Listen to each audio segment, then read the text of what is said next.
Ayan. Solar submersible pump na 2 horsepower. Tapos 5 500 watts. 5 600 watts to na bifacial. So ang package natin dito plug and play lang. So sila na yung gagawa ng frame dito. Baka bukas daw magawa nila. Ito yung output natin. Ayan. 3-inch na 2 HP Enduro. Tapos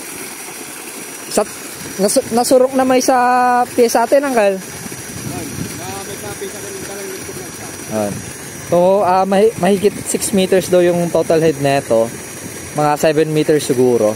Ito yung output niya. Ayan kalakas. Ayan, sila sir yung ano natin dito. Si Kagawad Kimi. Ito. Ayan. Paniki, anong barangay ito, Uncle? Ha? Barangay Kitib. Paniki Tarlac. Ito. Ayan, along Tiplex pa gusto nyong makita. Ito siya, oh. Kanyang kalakas. Makulimlim pa yan, ha. Oh. Pero kayang-kaya. Walang problema. Ito yung papatubigan niya. Palay. Ayan.